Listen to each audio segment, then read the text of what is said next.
Muito bem. O Fábio, nós aqui da IA, a gente tem uma história aí com a história em quadrinhos, né? Então, nós produzimos o Travessia, tem várias pessoas que gostam muito do gênero, e é uma grande honra ter você aqui, Fábio, um pesquisador tão proeminente da área.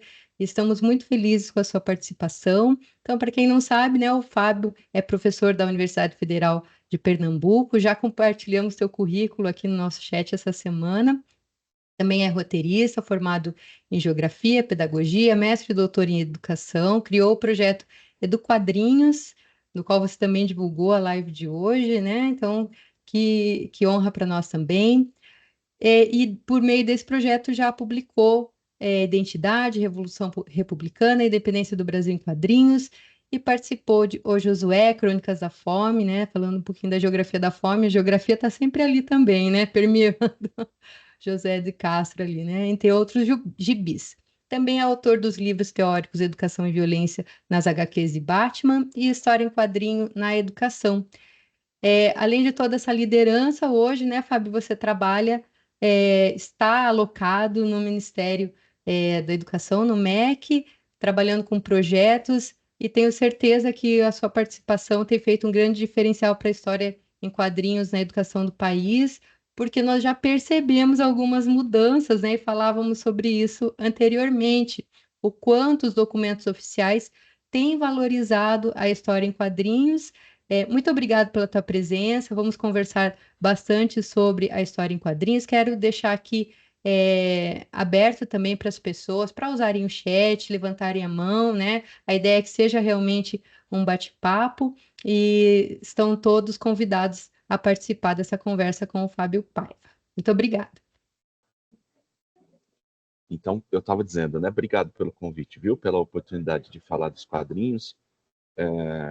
Os quadrinhos são meu objeto de pesquisa e eu trabalho como roteirista, não profissionalmente, né? Porque profissionalmente, como a Milena falou, sou professor. Eu estou como servidor federal cedido ao Ministério da Educação, né? De maneira temporária. E nem sempre tenho oportunidade de trabalhar com a história em quadrinhos do jeito que eu trabalhava antes, né? Que era pesquisando ou produzindo e tudo mais. Nós até temos um material novo para ser lançado, deve ser lançado mês que vem, que é parecido com o do Josué de Castro, mas é uma coletânea sobre o Capiba, que é um compositor de frevo de Pernambuco, muito importante para a cultura pernambucana. Aí eu, conforme o tempo permite, eu também vou participando de algumas coisas de quadrinhos, como esse evento aqui com vocês, como, né, um roteiro ou outro junto de amigos para conseguir lançar alguma coisa e por aí vai. E assim, dou os parabéns pela iniciativa, né, de fazer essas rodadas de conversa a todo momento. Pelo que eu soube, é bem constante, né, esse processo, esse projeto de vocês, uma vez por mês, né, que o Luiz comentou comigo, né, Milena? E aí, temas Isso diversos, e mesmo, vez por mês. é isso, né? Então, assim, parabéns, isso é muito legal, importante que vocês ofereçam, né, essa contrapartida para a educação e para os debates, enfim. E agradeço a presença de todo mundo aqui também, viu, pessoal? Eu fico à disposição, o que a Milena falou, também faço minhas palavras, fiquem à vontade se quiserem fazer alguma pergunta, interromper, por isso que eu sofri um pouquinho com a apresentação aqui, justamente para conseguir enxergá-los, né? Então, se alguém quiser participar, perguntar, levantar a mão, mandar mensagem aqui no chat também, a qualquer momento, não precisa esperar terminar a apresentação, não. Posso começar com a apresentação, então? Pode sim. Pode, tudo certo. Então tá. Eu preparei um material para falar um pouquinho dessa temática provocada pelo Luiz, aliás, viu? O que as histórias em quadrinhos ensinam, né? eu trabalho com pesquisa de histórias em quadrinhos, tanto aquelas voltadas para prática educativa mesmo, que são temas que podem ser usados pelos professores em sala de aula, né? Aqueles livros que hoje nós chamamos todos eles de literários, mas há bastante tempo nas escolas foram chamados de paradidáticos, né? O pessoal mais antigo aí vai lembrar. Então, assim, existem quadrinhos que podem ser aplicados na sala de aula, mas existe também um processo, uma ideia de que os quadrinhos participam da educação num sentido geral, né? Eu quero trabalhar com essas duas frentes aqui, conversando com vocês, mas iniciando, perguntando para vocês assim, vocês sabem de onde nasce as histórias em quadrinhos, como elas surgem? Alguém já teve curiosidade de saber as origens das histórias em quadrinhos? Ou se ninguém tiver coragem também, não tem problema. Porque as histórias em quadrinhos, da maneira que a gente lê, né, elas têm uma origem ali no final do século XIX.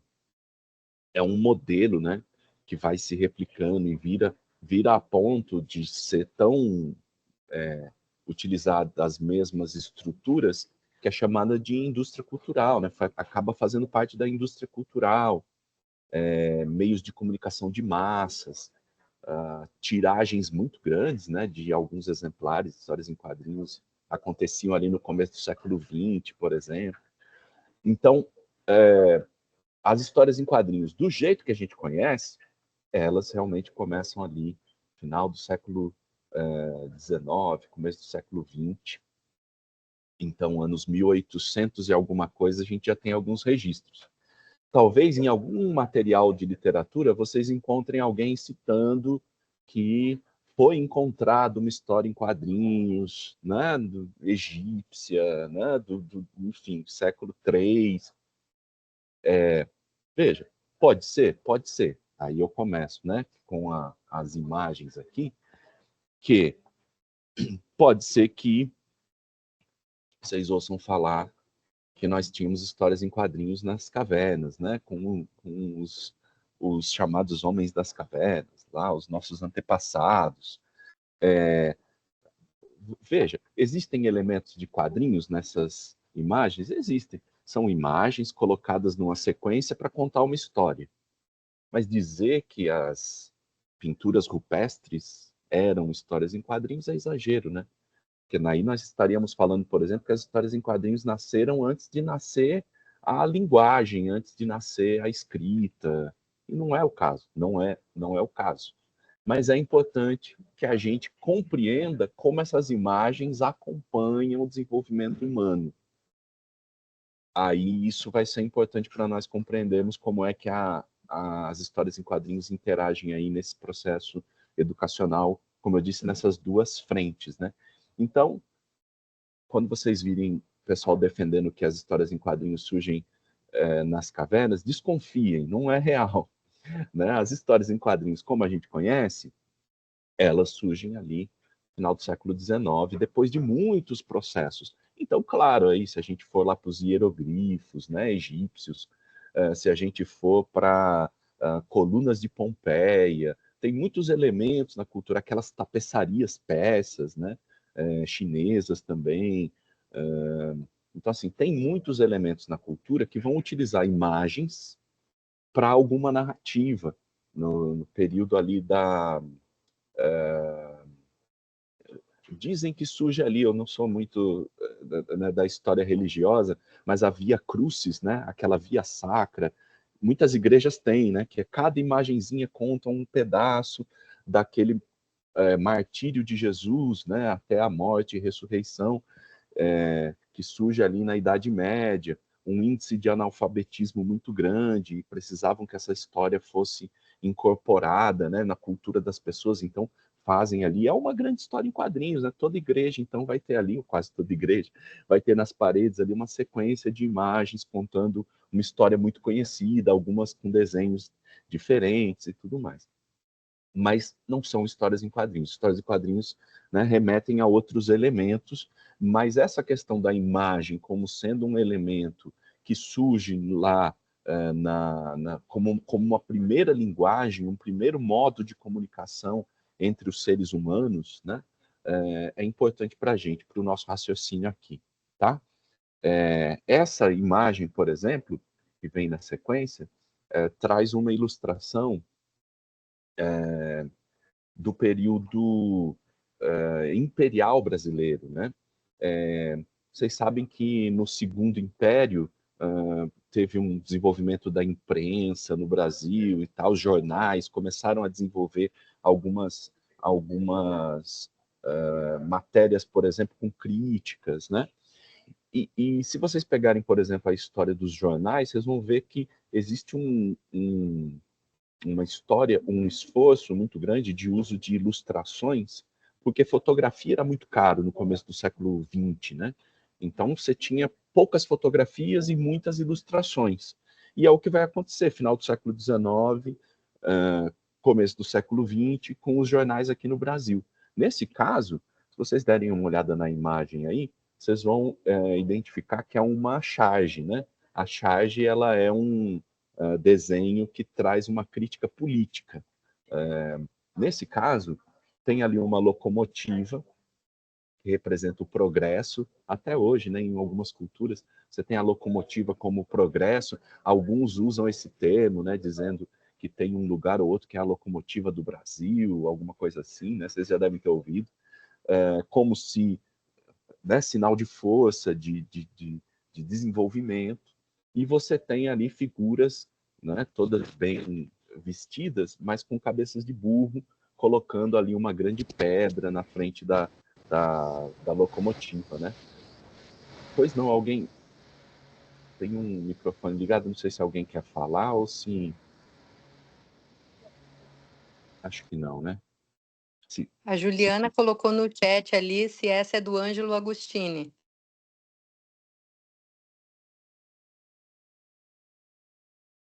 Agora o teu microfone está mutado, Fábio. Opa, perdão. É do Ângelo Agostini, sim, Juliana. O Ângelo Agostini, ele tem um papel muito importante porque ele era um abolicionista, né? Ele era um republicanista, ele era um defensor da República. Então, ali no final do Segundo Império, ele está muito ativo politicamente nas suas charges e ele tem um papel interessante nessa tradição de histórias em quadrinhos aqui no Brasil, né?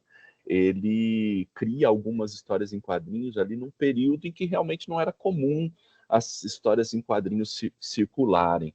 Alguns mais entusiastas vão dizer que ele foi o primeiro, né, a primeira história em quadrinhos da história do mundo e tal. Não, também não, viu? Desconfiem um pouco. Não estou dizendo que não foi o primeiro, mas é que é muito difícil da gente demarcar isso, porque tinha muita coisa sendo feita ao mesmo tempo em muitos lugares do mundo, né? Era um momento ali de desenvolvimento, como eu disse, final do século XIX, começo do século XX. Só que nesse caso, essa imagem é importante para nós, porque nós estamos falando também de uma dimensão em que nós temos um cenário no Brasil de pelo menos ali 70% a 80% da população analfabeta, né? Os registros giram em torno disso, 75%. Se a gente considerar isso, a gente está considerando uma participação na leitura desses jornais, que eram o meio de comunicação, né, que circulava na época, muito baixa. Então começam a se criar estratégias ilustradas, revista ilustrada, onde o Ângelo Agostini, aliás, publica sua primeira história em quadrinhos, né? Chamava Revista Ilustrada, circulava no Rio de Janeiro e não era feita para crianças, era feita para adultos.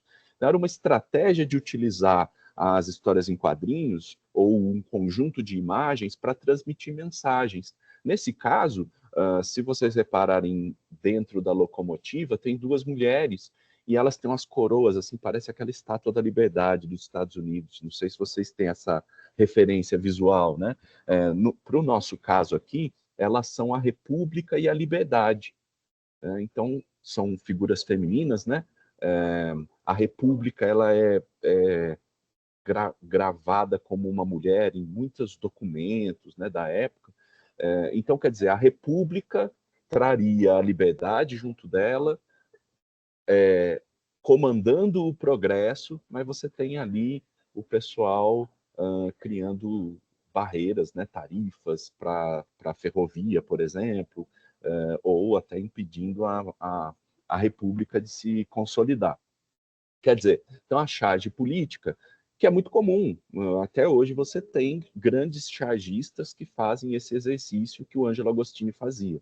A questão aqui é que é um exercício também de amplificar o que eles defendiam. Então, essas ideias, para alcançar um número maior de pessoas, era utilizada essa estratégia da história em quadrinhos, do desenho com legenda, com balão, com uma estrutura de sequência. Tudo bem, né? Qualquer coisa me interrompam, tá? Fiquem à vontade. Eu vou seguindo aqui. Deixa eu ver. No Brasil a gente chama de gibi, né? Eu só trouxe essa para a gente falar sobre isso. No Brasil a gente chama história em quadrinhos de gibi. Gibi é um termo que era usado pejorativamente durante muito tempo para se referir a uma criança. Tem até uma história, algumas pesquisas, né, que fazem uma atribuição da história desse termo tá ligado a um termo racista, porque era atribuído geralmente a meninos pretos, né? Mas vejam, o termo ele ressignificou, né, ao longo do tempo. Então, gibi pode ser usado como sinônimo de quadrinhos. É bom a gente saber, conhecer a história, né? Ele foi usado muito espertamente pelo Roberto Marinho, né? O Roberto Marinho, fundador da Globo, e tudo mais. Ele tinha a editora Globo brigava muito ali com outras editoras, e tinha sido lançado recentemente pelo Adolfo Eisen um Guri, uma revista que chamava Guri, e o Guri estava fazendo um sucesso danado, vendendo muito gibi e tal. Aí o Maurício de Souza não, Maurício de Souza entra depois na história, se for um pouquinho antes, o Roberto Marinho, ele decide criar uma revista para o que viria a ser a editora Globo depois, né? Uma revista que chamava Gibi. E essa Gibi, a diferença dela é que ela durou muito tempo. Ela chegou a publicar os heróis da Marvel, ali até a década de 60, 70 e tal, então durou muito tempo. E o Gibi era esse menino que está na imagem vermelha aí, né?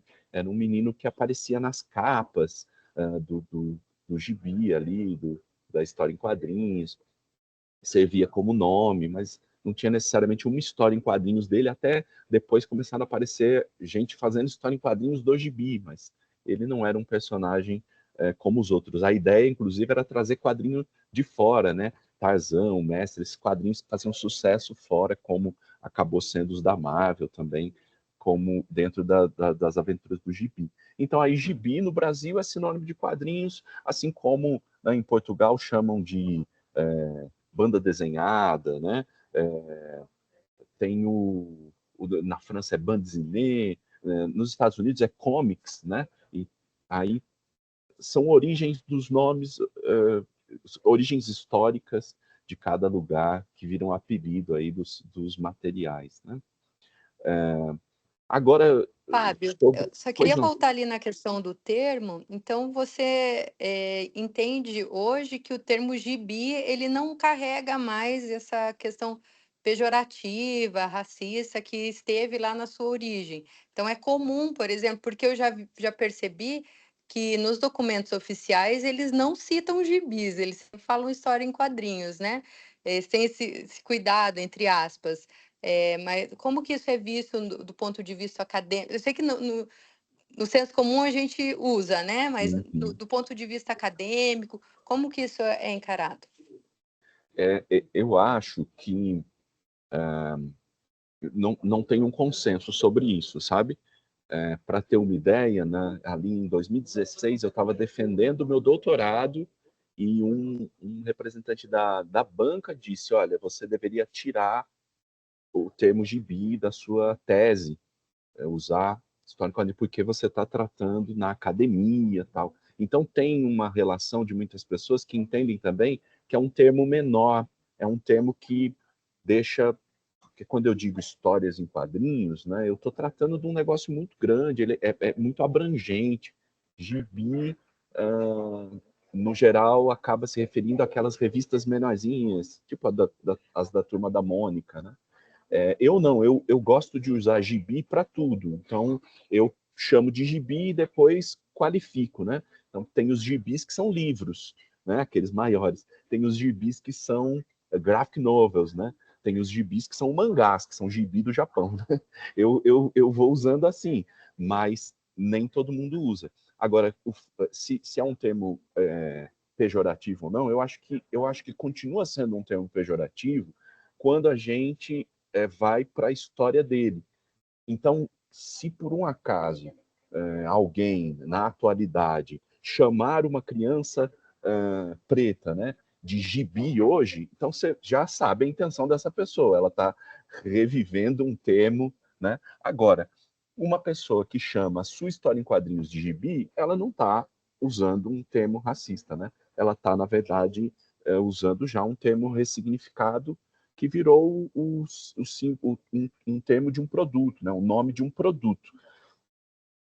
Então, né, vai depender muito do contexto. Eu não vejo problema que as pessoas chamem suas histórias em quadrinhos de gibis.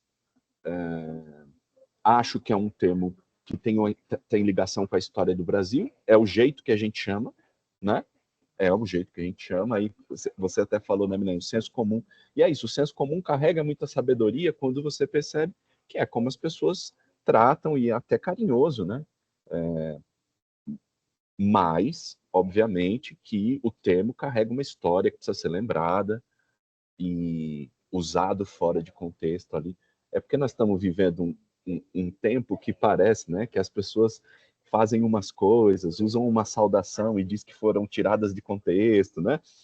Coisa desse tipo, a gente tem que tomar cuidado. Então, se por um acaso, né, vocês perceberem que a pessoa está usando gibi e não é para história em quadrinhos, aí vocês já sabem que não é o caso, né? Não é o caso. Aí é o caso de racismo mesmo. Muito bem. Eu vou Obrigada. aqui. Imagino. Fica à vontade também, viu? Eu trouxe para cá, né? Esse é um quadro que eu falo um pouco sobre essa questão da educação numa perspectiva ligada à escola, à formação escolar, mas é um pouco mais abrangente, porque tudo isso que está aí na verdade, referenciado em pesquisas acadêmicas, algumas que eu mesmo fiz e outras pesquisas de colegas. Depois eu, inclusive, posso deixar um referencial bibliográfico tal para quem quiser aprofundar, porque acho que vale a pena. Existem muitas pesquisas sobre quadrinhos na educação, e elas apontam para a ideia de que os leitores, especialmente os leitores em formação, nós estamos falando então de crianças e adolescentes, eles querem ler gibi. Como a gente interpreta isso? Não é porque eu estou dizendo assim, então quer dizer que toda criança é louca para ler quadrinhos. Não, não é isso. Mas ele, sendo um leitor em formação, ele tem dificuldade com qualquer tipo de leitura, né? Então, se na escola ou em alguma tentativa dos pais, por exemplo, de fazer com que seu filho vire um leitor, muitas vezes os pais entregam livros infantis, que são bem recebidos no geral, né? Se você entregar um livro que não seja infantil, um livro em prosa, né? A criança pode até gostar, veja, né? Não estou dizendo que não. Mas se você fizer a experiência de entregar para ela um gibi e um livro, um do lado do outro, e disser qual você quer, façam isso para vocês verem. É essa a questão, entendeu? Considerando que nós estamos falando de leitores em formação, é muito melhor que eles leiam o que eles querem ler, o que eles têm interesse prévio. Então, é claro, tem, né, aí o segundo, que é a identificação com a cultura popular, E com a cultura pop. Hoje a gente chama cultura pop, por exemplo, coisas que vêm de fora da nossa cultura popular, né? Os produtos americanos, né? Os geeks, né? Então, se você pensar o cinema, os meninos estão convivendo há muito tempo com os super-heróis nos cinemas. Se eles pegam um quadrinho ali do Homem de Ferro, né, do Capitão América, ou mesmo do Batman, que teve recentemente, vai ter agora o filme do Superman, mais um filme do Superman. Eles sabem que isso está acontecendo. As crianças vão ao cinema ou veem na TV, tem uma identificação, porque quando elas vão, por exemplo, comprar material escolar, os pais e mães que estão aqui sabem disso, foram comprar agora no começo do ano material escolar, estão lá nas mochilas, nos livros, nos cadernos e tudo mais, os personagens de histórias em quadrinhos. E os meninos acabam querendo comprar. Então, há uma identificação na convivência deles com o mundo que faz referência a histórias em quadrinhos. Então, é mais fácil ele querer pegar a história em quadrinhos do que ele pegar um clássico da literatura ali, que talvez ele não tem mochila do Essa de Queiroz, infelizmente, né? Mas tem mochila do Superman. Então, bota o gibi do Superman ali, ele vai gostar. E logo abaixo tem os quadrinhos azuis, ó, a formação de leitores de outros meios. Também tem comprovação científica. Os leitores de quadrinhos são mais aptos a lerem outras coisas. E eu não estou falando só de livros, não, né? A gente acha, ele leu o quadrinho e vai automaticamente virar um leitor de Dostoiévski. Talvez não, mas é mais fácil que uma criança que lê quadrinhos passe a ser um leitor de livros do que uma criança que não lê nada, vire uma leitora de livros sem nenhum contato. Né? Então a gente tem que ir amarrando essas coisas. Então as crianças preferem ler quadrinhos, têm uma identificação com o mundo delas, e ao ler quadrinhos, elas não vão ficar limitadas aos quadrinhos, elas vão ler outras coisas, inclusive leitura, né, de filmes, leitura das séries, assim, a possibilidade deles compreenderem. O quadrinho aumenta a compreensão, né? Porque os quadrinhos têm um alto nível de informações, porque são informações tanto escritas ali nos balões quanto desenhadas. Você tem a ligação de um quadro com o outro, né? A sequência é muito importante para o quadrinho, e isso tudo vai criando ali uma relação da criança com a leitura.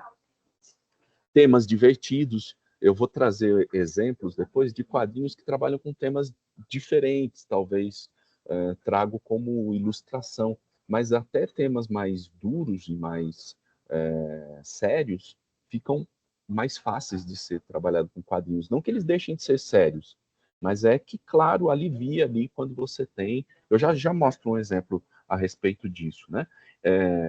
E a ideia de que ler quadrinhos para esses leitores que têm a identificação, que convivem com os quadrinhos, é prazeroso, é fácil, especialmente os gibizinhos, que você pode levar para qualquer lugar, e é barato. Agora, tem muito quadrinho caro também, viu? Quem é colecionador de quadrinhos sabe disso. Mas você ainda consegue ler quadrinhos por um preço acessível, inclusive dá para ler na internet, né? Pagando bem pouco ou quase nada, ou nada mesmo. Especialmente para o uso da educação, né? Não tem problema o professor, por exemplo, baixar um exemplar ali para usar com seus alunos.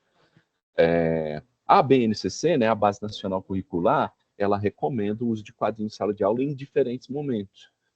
Quadrinho ali como linguagem, como aplicação em coisas, e aí né, entra inclusive o trabalho da editora, né, que tem a coleção A Travessia, bem transversal, eu estava vendo, material lindíssimo, e que dialoga né, com essas recomendações da BNCC, então super valioso.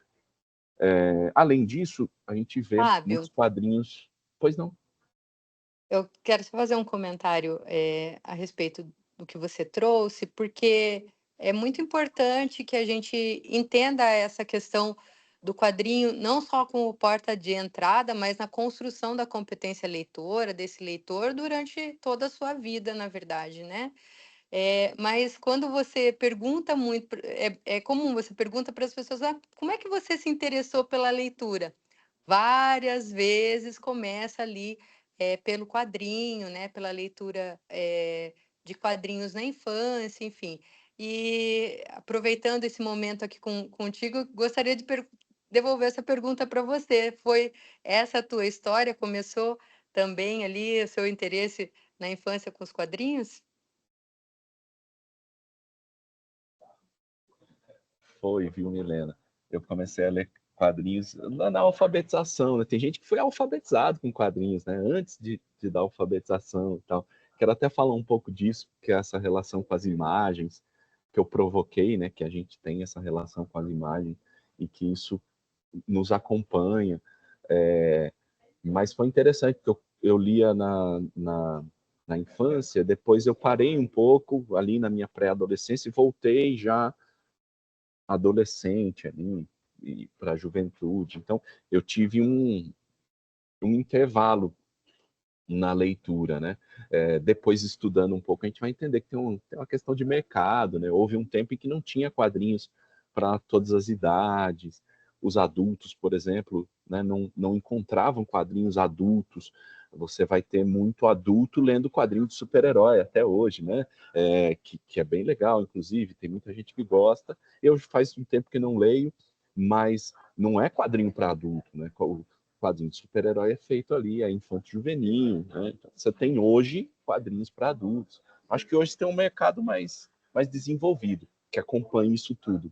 Mas eu comecei a ler, e você sabe que eu lia, isso eu não sei quem vai lembrar. Quem lembrar, coloca no chat aqui, se vocês lembram de ter visto isso.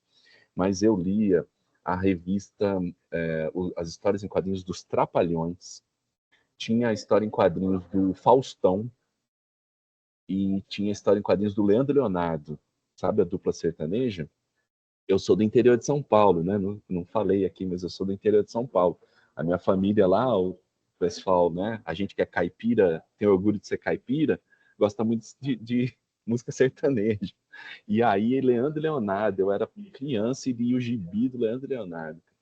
Então é isso, é nesse nível, o Milena. Foi por aí que eu comecei. Tinha mais quadrinhos na época, né? Tinha mais opções. Tinha do Gugu. Não sei se vocês vão lembrar, acho que ninguém lembra, né? Minha barba branca me entrega aqui, mas tudo bem. Eu Aí realmente não lembro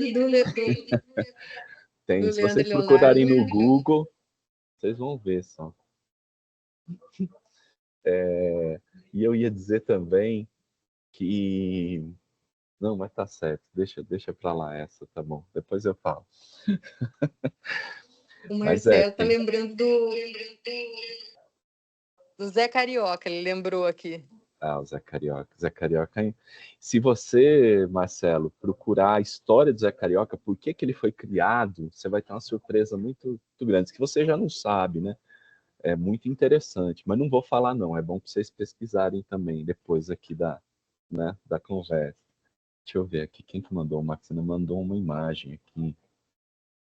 Ah, o Mortadela e Salaminho. Aí esse é antes de mim, o Maximiliano.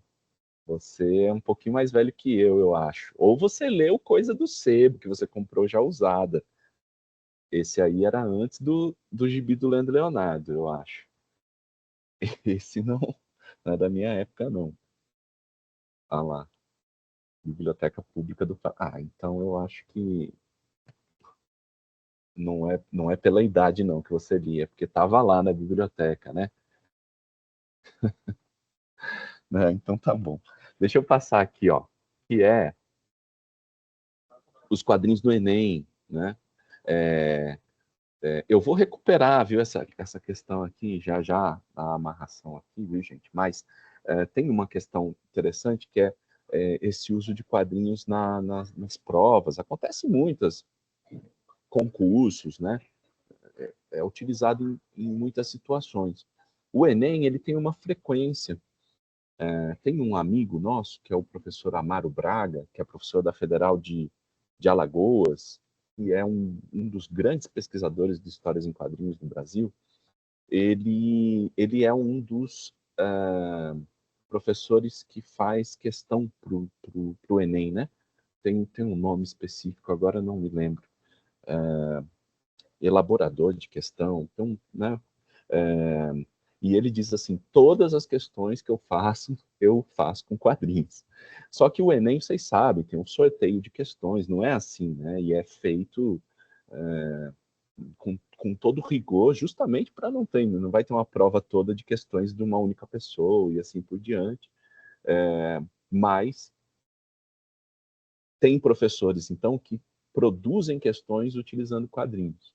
Isso é interessante. Eu trouxe isso para amarrar com uma questão que é a seguinte: há um tempo pediram para eu conversar com estudantes de um cursinho, dar dicas para o Enem e tal. Aí eu cheguei lá e falei, ó, vocês têm que ler gibi. Para fazer o Enem, leiam um gibi, que vai ajudar vocês, né? É isso. No geral, as pessoas não gostam muito, né? Quando você fala um negócio desse. Você tá a galera esperando que você fale, vai estudar, fazer revisão e tal. E não. E eu falei, faz tempo isso. E acabou sendo comprovado, né? Porque além dessa questão de ter quadrinhos na prova do Enem, também hoje já se trabalha com a ideia de que ali, véspera de prova, é melhor relaxar, né? É melhor o estudante dar uma descansada, fazer alguma coisa que goste e tal, até para o cérebro ficar descansado. Então é isso. Aí com o quadrinho ele vai estar descansando, fazendo uma coisa divertida, mas ainda assim vai estar estudando, porque o quadrinho, como eu falei, tem muitas informações, vão ter muitos conhecimentos. Talvez ele livre ali algumas questões, né? Dependendo do quadrinho que ele fizer a leitura. Não é muito comum. Essa aqui, como eu falei, é de 2021, mas tem assim, eu fiz um levantamento desde a segunda edição do Enem. O Enem começa em 2008 e a partir de 2009 já usam quadrinhos. E depois não pararam mais assim. São pouquíssimas edições, se eu não me engano, só 2 vezes em que não teve quadrinhos, e agora que o Enem é mais diverso, né? Você tem diferentes provas, então você pode ter provas que tem quadrinhos e outras não, mas enfim, é isso. Aí eu falei, eu trouxe alguns quadrinhos para comentar com vocês. Por exemplo, Persépolis é um quadrinho da Majane Satrapi, já, né, completando aí 25 anos, e que é um quadrinho que conta a história da ocupação, da Revolução Iraniana, né? Revolução Iraniana. Então tem mudança comportamental, religiosa, ele é muito famoso, ganhou prêmios e tudo mais, e ainda hoje é muito significativo. Os adolescentes, né, os jovens, têm uma identificação muito grande porque ela conta da juventude dela, apesar do quadrinho não ser todo para crianças e adolescentes, né? Ele tem alguns trechos que não são adequados, então professores, né, quem quiser trabalhar com seus filhos e tal, dá uma lida antes, dá uma avaliada, mas ó, só para vocês terem uma ideia, além de darem uma olhada nos traços, né, de como esse quadrinho é produzido, a Majane conta que ela, em criança, ela conversava com Deus, ela conversa com Deus, e é assim, é muito divertido isso, inclusive, porque numa fase da vida dela, ela vai virar marxista, e aí ela deixa de acreditar em Deus. E aí no quadrinho ela mostra ela dando tchau para Deus, assim, tchau, pode ir embora. Mas depois Deus volta na vida dela. É um negócio, né, muito bacana. E ela descreve Deus assim, como esse senhor barbudo, e ela conversa com Deus. Mas daí olha que interessante, ela na escola é perguntada pela professora. Ficou barulhento aqui, né? Vocês estão ouvindo barulho em volta? Não. Tá ok o som? Estamos te ouvindo bem. Tá me ouvindo? Tá bom. Aí a professora pergunta o que vai ser quando crescer, e ela responde, você profeta. E imediatamente as crianças começam a rir na sala de aula, dizer que ela é maluca. Isso é um negócio muito forte, porque não é explicado necessariamente no quadrinho. Mas vocês sabem, quem está aqui sabe o que significa isso? Qual é a força, né, dessa relação? Ou por que as outras crianças riram dela quando ela disse que ia ser profeta? Vê aí, Milena, se alguém sabe. Acho que ninguém sabe. É uma história de uma criança que está sendo criada na cultura islâmica, né? Não há profetas mulheres. Eles não acreditam que isso aconteça. Então, ela não pode querer ser profeta. E aí ela vai até dizer, não, mas eu converso com Deus, tal. Não, é maluca, né? Então você tem um componente cultural muito forte que é sutilmente colocado ali e que pode ser muito bem trabalhado e etc. De novo, falando em sala de aula, o professor pega esse trecho, trabalha. Se eu quiser ensinar para os meus filhos, eu pego esse trecho e vou contextualizar, mostrar outros materiais. Mas veja, uma pessoa lendo vai aprender de algum jeito, ou vai ficar com aquilo marcado, né? De alguma maneira, esse conhecimento está ali nessa história, né? O Lucille é um Fábio, quadrinho... Pois não. eu achei uma frase muito interessante da Marjane, que ela coloca que ela eh, optou pela história em quadrinhos porque ela gostava de se expressar desenhando e escrevendo, né? E ela não entendia por que ela tinha que escolher um ou outro. E daí ela casou ali na história em quadrinhos. Então, essa também é uma oportunidade muito valiosa, né? Da trabalhar a questão da expressão pessoal em épocas conturbadas, ali, conturbadas por N razões, no caso dela, né? Mas representando a mudança dela como pessoa, as mudanças políticas, até períodos que ela morou fora, enfim, né? Acho que traz essa riqueza também a questão da história em quadrinhos. E o que você falou, né, do período que ela mora fora, então a família saindo, o que acontece com a família, tem uma história muito rica, né? E para o ensino de história também, né? Porque é um período histórico de uma guerra, né? A Revolução Iraniana, que depois vai ter repercussões até hoje, né? Tem coisas acontecendo lá que tem rebatimentos no que aconteceu na Revolução, especialmente essa questão religiosa. Assim, eu dizia que Lucille é um quadrinho menos conhecido do que o Persepolis, mas é uma história muito bonita, bem desenhada. Vocês vão ver que tem... eu queria também voltar só para mostrar essa questão do estilo, né? Se a gente for pensar sei lá,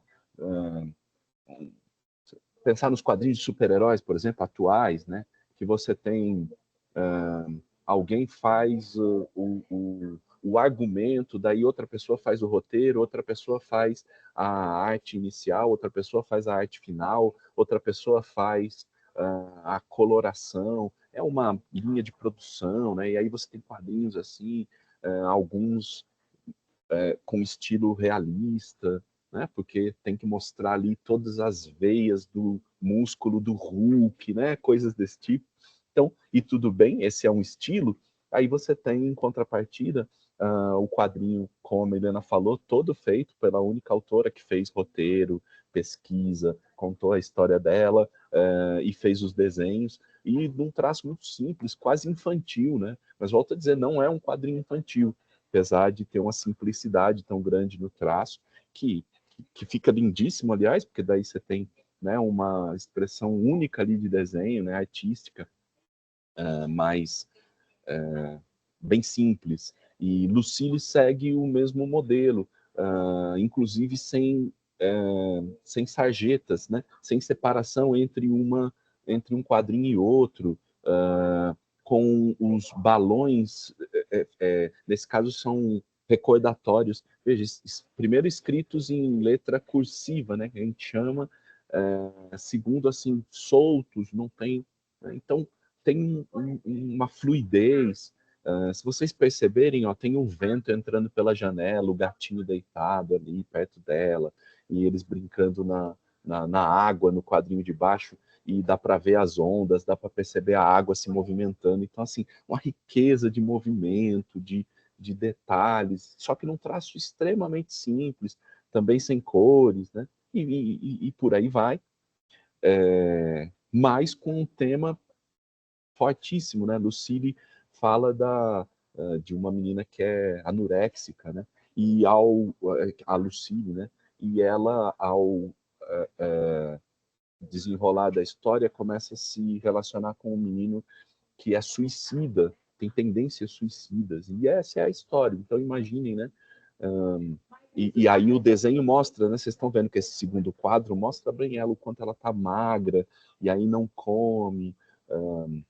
Em determinado momento da história até mostra que ela ela diz para o companheiro dela, não, eu não menstruo mais, eu não posso ficar grávida porque eu não menstruo mais, porque o corpo já está, né, se protegendo de tal maneira que ela nem tem menstruação. Então é um tema fortíssimo, importante, nós estamos falando de transtornos alimentares, etc., mas que é tratado num quadrinho, volto a dizer, lindíssimo, a história é linda, mas muito forte, né? Enfim, isso é quadrinho também, apesar do, né, vejam, não tem quadrinho, né? Um quadrinho não tem quadrinho, mas é quadrinho porque nós estamos falando de uma linguagem específica, né? Eu trouxe como exemplo o Cumbi aí do Marcelo de Salete, que aparece aqui, eu falei do Enem, desculpe voltar, mas, né, nesse caso, em 2021, é um trecho de uma história em quadrinhos do Marcelo de Salete, que conta ali uma resistência dos escravizados, né? Conta a história do quilombo de Palmares, e aí o Marcelo de Salete é um cara premiadíssimo e muito, muito importante para os quadrinhos, que ele também faz roteiro e desenho, mas ele faz uma pesquisa muito grande. Ele é professor de história e ele é um pesquisador dos quadrinhos e da história. Então, o material dele tem referências históricas, né? Não é um material ficcional, mas não é um material criado sem referência.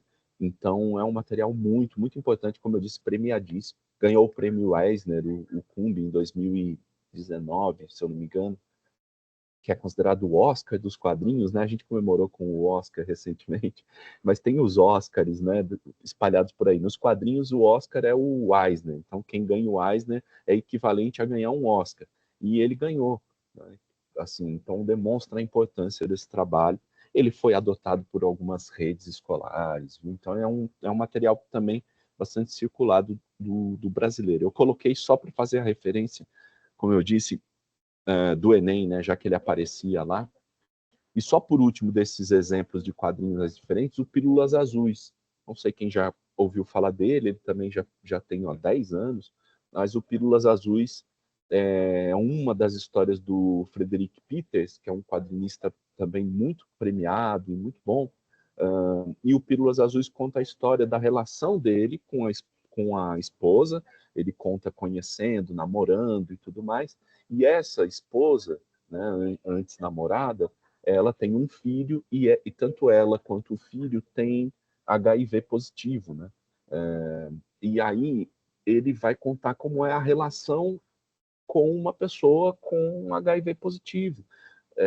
E as pílulas azuis são os remédios que a esposa dele toma, então, todo dia para combater os sintomas, né, do HIV, que é uma doença ainda sem cura, mas que tem remédios já hoje avançados para combater os sintomas, a transmissão e etc. E aí é uma história lindíssima de amor, lindíssima, lindíssima de amor, que eu já falo, mas olha o que eu falei dos elementos, é um tema duro, né? É duro, estamos falando de uma criança com HIV, de uma mulher com HIV, que inclusive, né, faz, né, todas as referências do quanto ele se sentiu inseguro, de caramba, como é que eu vou tocar adiante um namoro, né? E essa figura de linguagem que eles aplicam, isso aí são eles no consultório de um médico, que eles vão sempre se consultar com esse médico que acompanha ela, e esse episódio é porque eles foram lá correndo, desesperados, que eles estavam namorando e a camisinha estourou. Quando eles perceberam, a camisinha tinha estourado. E aí eles, desesperados, correm lá para o médico. E aí o rinoceronte na sala é o clima tenso, pesado, do quanto aquilo está carregado, pesados, né? Sem espaço ali, desconfortável, né? Incômodo. Em vários momentos, então, aparece o rinoceronte. O rinoceronte é a figura que ele usa para colocar esse peso numa história. E vejam, um traço simples também, até caricato, engraçado, que conta uma história de amor, que eu queria botar essa outra cena aqui, né? Veja, essa é uma cena deles na cama, conversando uns com os outros, e ela pergunta, você me ama? Você gosta mesmo de mim? Né? Assim, cotidiano de um casal, e ele fala, gosto muito de você, tá? E do meu pé? Você gosta do meu pé? Ela pergunta para ele. Veja, é um casal de namorados ali, deitados, conversando.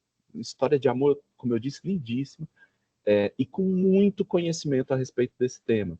Eu me considero, antes e depois desse tema, com o Pílulas Azuis, sobre o HIV, sobre transmissão, controle, o que acontece, como as pessoas convivem com aquilo. Eu era completamente ignorante. O tanto que eu aprendi com esse quadrinho a respeito desse tema é absurdo, porque, de verdade mesmo, eu consegui perceber que eu era ignorante sobre esse tema. A gente, às vezes, acha que sabe, porque tem as notícias e tudo mais, mas não, né, a gente não sabe. Por exemplo, a questão da camisinha, que ela, né, tendo HIV positivo e ele não tendo, a camisinha estoura, eles ficam desesperados, vão para o médico, só como, né, talvez, título de curiosidade, para que vocês leiam depois a história, ele não é contaminado pelo HIV, apesar da camisinha ter sido estourada. E aí tem explicação para isso, o quadrinho vai explicar, enfim. Dito isso, eu estou tratando, estou preocupado com o tempo, viu, Luiz? Aí, Milena, me diz. Tá acabando, tá acabando. Tá acabando o tempo. Eu tenho alguma, deixa eu ver aqui, não tem muita coisa não, mas ainda bem que eu enxuguei, viu, Luiz? Mas, o que eu estou querendo dizer para vocês? Nós temos, então, temas complexos, ou uma variedade enorme de temas. Eu quis trazer esses para chamar a atenção de que tem quadrinho tratando de tudo. Né? Você pode ensinar ou pode aprender coisas, né? Numa perspectiva de educação, de que eu quero saber mais sobre algum tema, eu posso pegar um quadrinho sobre esse tema, e eu vou aprender mais sobre esse tema, numa história divertida, bonita e tal. E aí tem alguns elementos, e eles estão ligados à linguagem dos quadrinhos. Aí quero voltar àquilo que eu falei das pinturas rupestres. Né? Nós temos uma facilidade de leitura de quadrinhos. O ser humano tem uma relação com as imagens que então vem, né, desse nosso desenvolvimento como espécie. Então, é errado dizer que os homens das cavernas faziam um quadrinho na parede.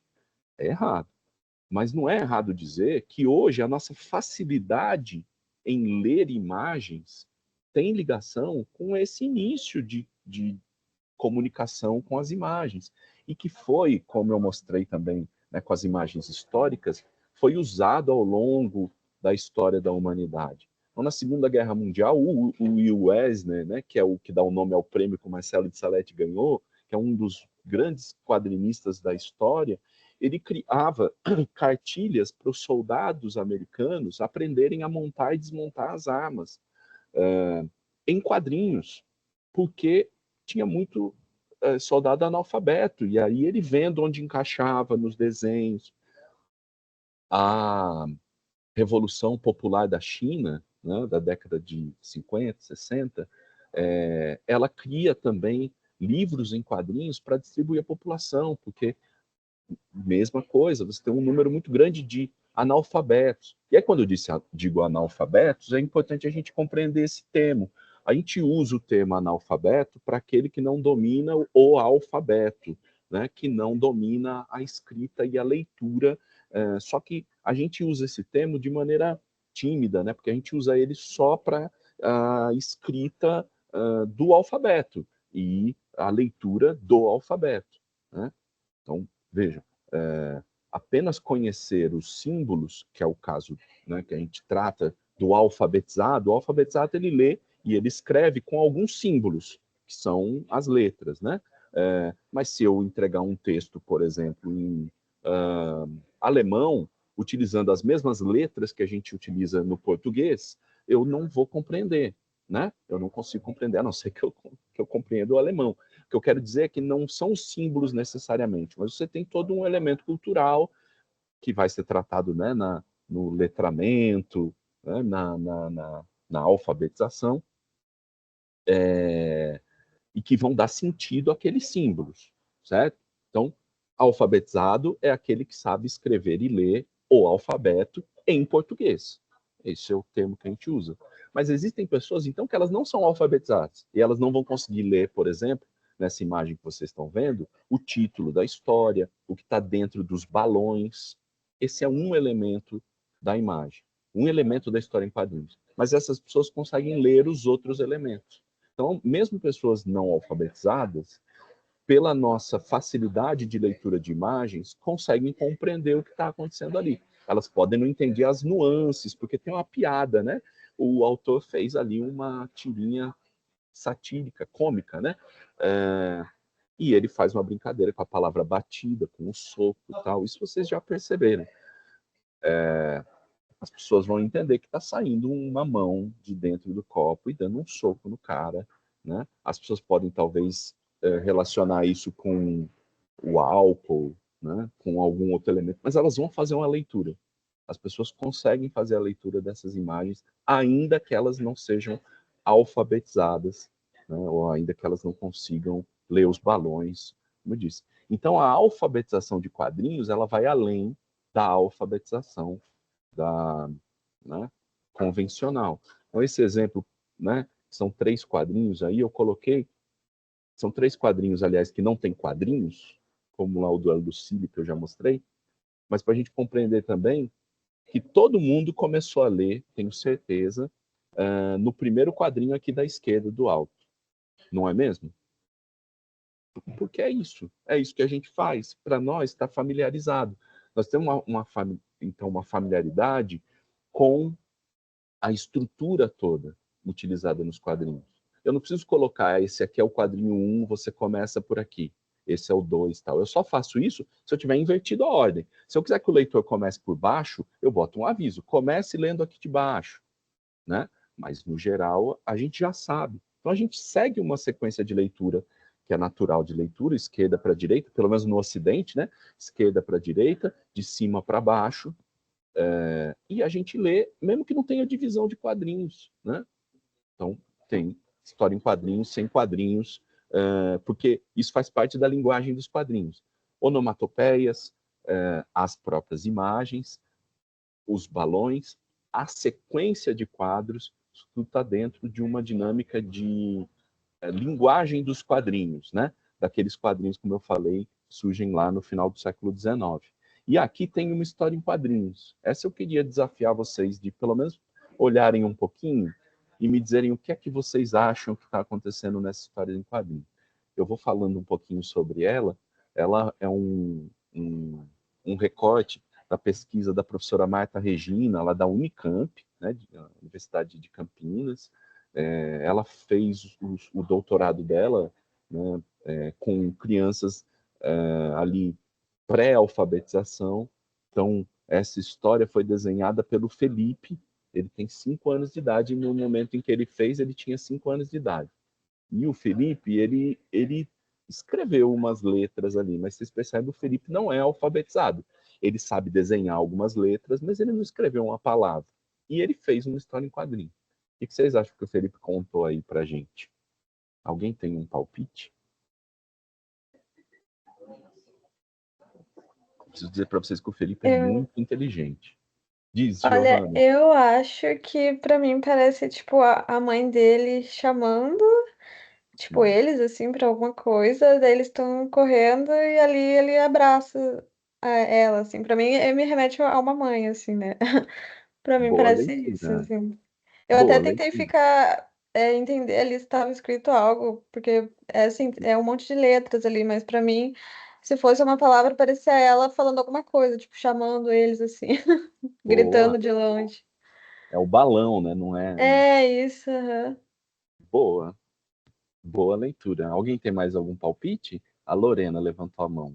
Milena. É uma brincadeira de esconde-esconde. Ah, boa, Lorena. Por que você acha que é uma brincadeira de esconde-esconde? Tem um sozinho, né? Os Uhum. outros correndo para se esconder. É, E a mãe, né? A gente chama de mãe aqui no Paraná, né? O pegador está contando pegadora. os números lá em cima, né? A contagem representada pelos números, Aham, pelas letras, né? legal. Até pra gente, porque a gente tá com pouco tempo também, né? É isso, a Lorena adivinhou. Adivinhou não, ela leu. Veja, o Felipe escreveu, ele contou uma história em quadrinhos. O Felipe, ele não é alfabetizado, ele não domina o alfabeto na escrita e na leitura da língua portuguesa. ok? Mas o Felipe é alfabetizado em quadrinhos, porque ele conseguiu contar uma história. A Lorena adivinhou. A Giovana fez uma leitura, não está errado também, mas ela fez uma leitura. Assim como eu falei, né, antes, naquela do cara no bar, né, que quem não consegue ler os balões pode associar com outra coisa, mas vai estar fazendo uma leitura das informações que conseguiu capturar. No caso da história do Felipe, é isso, você está contando pique-esconde. E ele é tão esperto, o Felipe, que se vocês notarem, os meninos que estão no quadrinho de baixo, no segundo quadrinho, no terceiro quadrinho, eles estão de frente, aparece o rostinho. E o que está no primeiro quadrinho não aparece o rosto. Por quê? Por quê, Lorena? Desculpa, não ouvi. O primeiro quadrinho não aparece o rosto, porque ele está correndo, está fugindo, né? Não, o primeiro... Deve estar contando, né? Contando de bosta. Boa, Marcelo. Ele está encostado num muro, né? Numa parede, alguma coisa. Aí aparece o cabelinho, né? O cabelinho preto. Os outros se esconderem, né? E o outro, os que estão correndo, aparece o rosto correndo de frente. O que está contando está com o rosto encostado, né? Estão vendo? Então, assim, a sutileza, né? No fim, é ele escondido atrás da árvore. Ele escolheu se esconder atrás de uma árvore. Tá. O que isso significa para a gente? É para a gente perceber como a gente tem uma facilidade grande com as imagens, em qualquer idade. Como a linguagem dos quadrinhos faz parte da nossa vida sempre, né? Volto a dizer, crianças que ainda não aprenderam a se alfabetizar, mas elas compreendem ali. Elas, claro, tiveram orientação da professora, né? Elas já devem ter visto quadrinho na vida delas, mas ele utilizou ali uma sequência, tem começo, meio e fim, tem quadros diferentes, tem uma sequência lógica, ele utiliza imagens para contar, e ele colocou essas letras, é o título da história dele, só que ele não sabe escrever, então não tem o título, são as letras que ele conseguiu desenhar, também é desenho. Mas se fosse uma história escrita, por exemplo, por uma criança alemã, como eu falei, teriam lá umas letras em cima de título, e a gente também não entenderia, não, né? Mas não impediria também da gente compreender. Então, as histórias em quadrinhos, elas têm muitas camadas. Quando a Milena falou da Marjane, né, que ela escolhe, que ela não queria escolher entre desenhar e escrever, e ela fez os dois, eu lembrei do Nick Susanes, que é um pesquisador inglês, que defendeu a tese de doutorado dele em quadrinhos. Ele fez uma história em quadrinhos para apresentar a tese de doutorado dele, que é falando sobre quadrinhos. Ele é o Desaplanar, é o nome da obra, recomendo para vocês conhecerem, Desaplanar.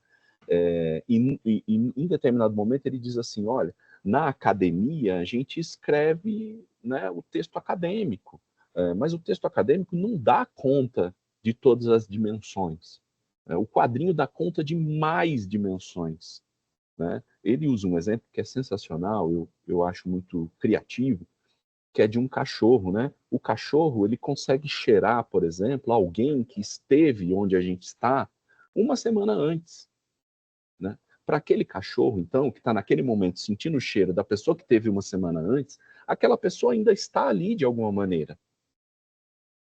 A gente não consegue perceber, mas o cachorro consegue perceber. Isso quer dizer que existem camadas, então, que a nossa percepção não dão conta, né? Não dão conta. Já com os quadrinhos, a gente consegue ampliar essas camadas. De novo, é possível que uma criança não alfabetizada aprenda com quadrinhos. É possível que uma pessoa não alfabetizada, como era utilizado lá antigamente pelo Angelo Agostini, aprenda o cotidiano político com quadrinhos, ainda que não consiga ler as legendas e os balões.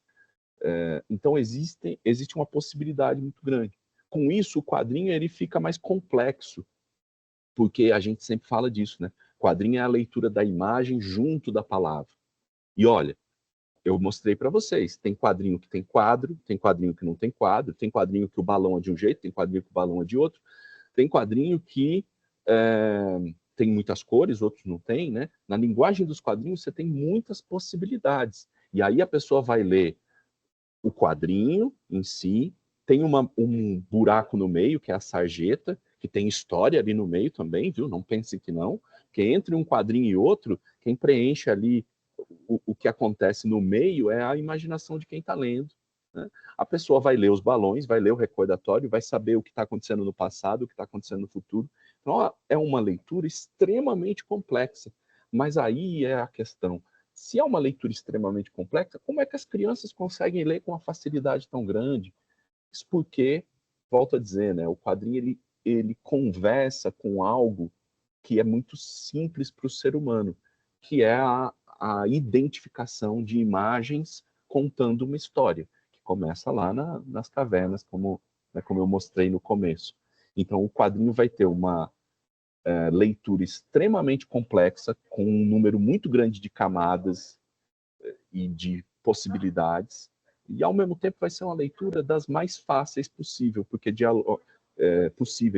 dialoga com algo que a gente traz conosco, que é a compreensão das imagens ou o uso das imagens para contar histórias, tá? Eu queria só mostrar o exemplo desse quadrinista curitibano, meu amigo José Aguiar. Eu sempre trago um quadrinho do Zé Aguiar, viu? Eu vou dizer que não foi para agradar só porque eu estou falando com o povo de Curitiba, não, na maioria, viu, gente? Mas já que estamos aqui com curitibanos, né? O Zé, que é um quadrinista genial, muito, muito premiado também e tudo mais, ele fez esse quadrinho. Esse quadrinho, por exemplo, demonstra pra gente, olha, o Zé é um dos desenhistas que eu mais admiro, porque ele tem uma versatilidade muito grande, ele desenha com traço, sem traço, é um negócio genial, lindíssimo. Mas percebam que ele fez um quadrinho sem precisar usar de desenho, ele usou as cores, a linguagem dos quadrinhos, como eu tenho dito, né, dentro de uma sequência, para fazer um tipo de provocação com uma piada. E esse quadrinho, por exemplo, daria para a gente fazer. O pessoal que reclama, não sei desenhar, quadrinho não é para mim, tal. O quadrinho é para todo mundo, tanto para ler quanto para fazer, que a gente consegue utilizar elementos dos quadrinhos para aplicar nas nossas coisas, né? No nosso aprendizado e no nosso ensinar também, né? Ainda que não seja um excelente desenhista, como é o caso do Zé Aguiar, viu? Ele é. E por último, esse é o último mesmo, é esse quadrinho da Turma da Mônica aí.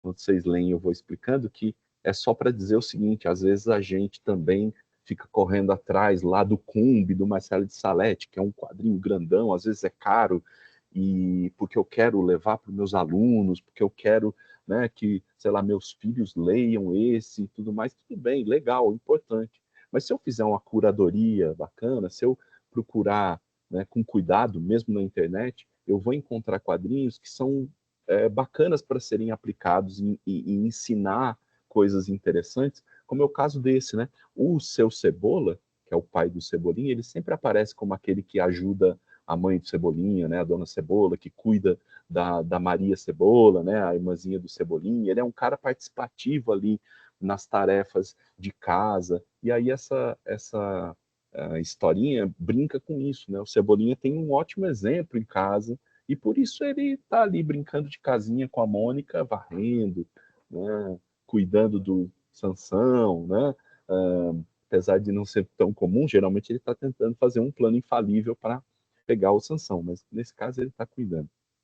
Isso quer dizer, eu consigo usar quadrinhos muito populares, nesse caso gratuitos, porque essa imagem aqui a gente encontra na internet, pode reproduzir, não pode reproduzir para ter lucro, né? Mas para uma sala de aula, por exemplo, eu posso imprimir, levar para os meus alunos com uma facilidade e com uma riqueza de temas importantes, atuais, que aí, né, eu vou ter desde um quadrinho como o da Lucille, né, que eu mostrei, com um tema forte, um quadrinho difícil que tem que ser trabalhado com muito cuidado, até para a pessoa, por exemplo, que tiver, né, questões emocionais, é meio difícil, né? Você lê uma história muito triste, carregada, e por outro lado você tem quadrinhos extremamente populares, fáceis de encontrar na internet, fáceis de serem comprados também, que é a Turma da Mônica, que você compra em supermercado, banca de jornal não tem muito mais, né, por aí, mas supermercado e tal, em vários lugares, e ainda assim eu consigo trabalhar com quadrinhos nesses elementos todos,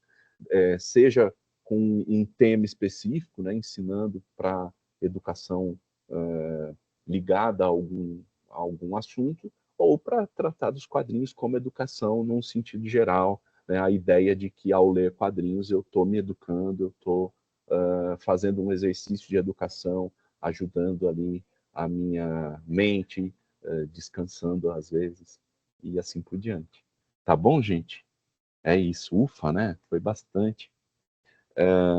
Mas eu agradeço mais uma vez, viu, a participação, e estou à disposição aqui também. Sei que se vocês puderem continuar, eu estou por aqui.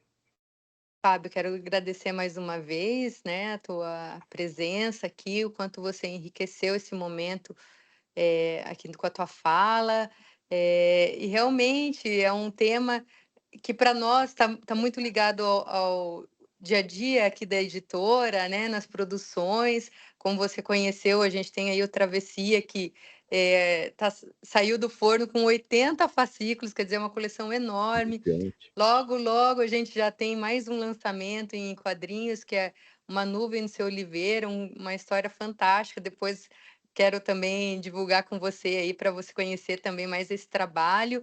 E aqui a gente tem várias pessoas que se interessam de fato por quadrinhos, mas acho que independente disso, todo mundo se relaciona com o quadrinho de alguma forma, né? E que gostoso você resgatar isso e mostrar esse lado da educação, esse movimento acadêmico, movimento do próprio MEC, de valorização da história em quadrinhos. Falávamos anteriormente, né, sobre o PNLD Equidade, que veio fortemente indicando a questão da história em quadrinhos. E, nossa, é muito bacana acompanhar esse movimento e esse crescimento da história em quadrinhos no Brasil. E obrigado pela tua presença. Se alguém quiser colocar mais alguma dúvida, estamos aqui à disposição.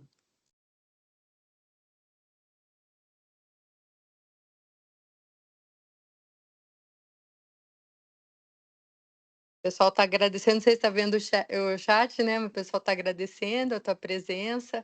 O Ciro, que eu que agradeceu ali, diz agradeço. que tem a coleção do Gibi, viu? O dia que você quiser. Ou sim. Eu tenho um gibi, um mais preservadinho, assim, mas eu também arrumei no sebo, viu, Ciro? Não é da minha época, não. Só ver a barba branca aqui também, né? Não é para Exagero. exagerar, né? O meu filho adorava um diário Marcelo? de um banana, que é baseado, né, em quadrinhos, né? Muito Aham. legal.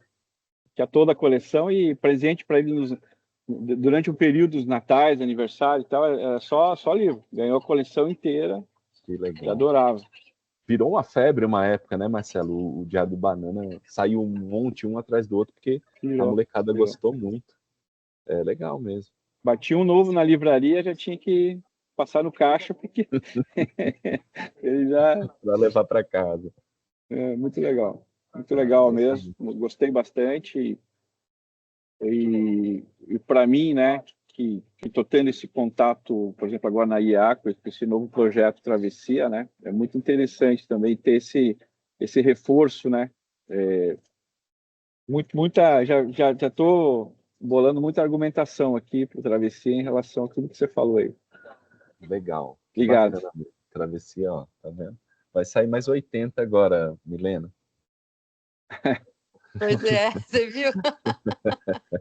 Não, é importante. Mas olha, aproveitando, é isso, a gente, até esse movimento que chegou ao MEC, né, de dialogar com as histórias em quadrinhos, um dos pontos que a gente defendia era que o quadrinho, ele participa do que a gente chama hoje da indústria cultural, né? É muito fácil identificar os games nessa indústria, mas o quadrinho está ali também, seja como quadrinho em si, como produto final quadrinho, mas aí, Luiz, pensar assim, quando então alguém vai produzir um game, ele faz antes um quadrinho. Na indústria a gente chama de storyboard, né? Ou vez ou outra ganha um outro nome, até boneca do próprio jogo e tal. Mas é a linguagem dos quadrinhos, os caras desenham quadrinhos. Inclusive, é muito comum contratarem autores de quadrinhos para desenhar a sequência dos games, né? Trabalhar a ideia de sequencialidade. Hoje você tem altíssima tecnologia, games que são praticamente filmes, né? Contam histórias inteiras e etc. Mas é isso. E os filmes também, né? No cinema é muito comum o roteiro ser logo seguido de um storyboard completíssimo, cena a cena, em que se desenha onde vão ficar as coisas, para onde vai caminhar o personagem, etc., para contar esse filme. Então, a linguagem dos quadrinhos, do ponto de vista, né, editorial, de trabalho mesmo, é muito importante. A formação, então, né, dessa ideia de uso de quadrinhos como um elemento da educação e um elemento do trabalho é importante para outras cadeias produtivas, né? No caso dos games, no caso do cinema, entre outras coisas. Uma coisa que eu defendo bastante, acho que eu falei bastante naquele podcast que o Luiz e a Milena citaram, né, que eu participei lá da revista Educação, é essa ideia, né, de que a leitura, o quadrinho, ele tem uma fácil leitura, que dialoga com a nossa relação natural com as imagens. O exercício da leitura de quadrinhos me faz ler outras coisas, livros, filmes, né, revistas, mas também me faz ler o mundo, ler o cotidiano, ler a política, ler o que acontece no mundo, ler os contextos sociais, né? Então, ler o mundo, né, como Paulo Freire usava, precede a palavra, né? E o quadrinho contribui para essa leitura que é uma leitura crítica. Então, isso, enfim, né, tem uma importância grande, né, essa relação. Se vocês derem corda, eu fico falando até amanhã cedo. Sem dúvida, colabora muito. Tem mais gente ali colaborando no chat, agradecendo bastante, contando um pouquinho, né, da influência dos quadrinhos, inclusive alguns citados por você aqui na sua própria vida, na sua formação. O Carlos falou ali da questão de que ele leu Persépolis ou depois o filho, então isso também é algo bem interessante, né? Que as nossas vivências impactam também as próximas gerações. Mais uma vez, Fábio, muito obrigada, uma conversa muito leve, né? É uma delícia ouvir você falar que se fala bastante, mas é bem gostoso de te ouvir aí compartilhar essas ideias. Então, agradeço mais uma vez, viu? Imagine, eu que agradeço. Que bom que foi agradável e é bom, né? Passou 1h30 quase aí, né? É melhor que seja agradável, né, gente? Mas tá ótimo. Continuo à disposição, viu? Contem comigo. Gostei muito do Travessia, como falei. Quero conhecer o material novo, viu, Milena? Quando sair, me mostra. E continuo à disposição.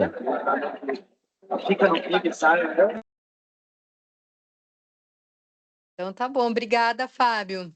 Um abraço, até a próxima. Até mais. Tchau, tchau. Tchau, tchau, gente.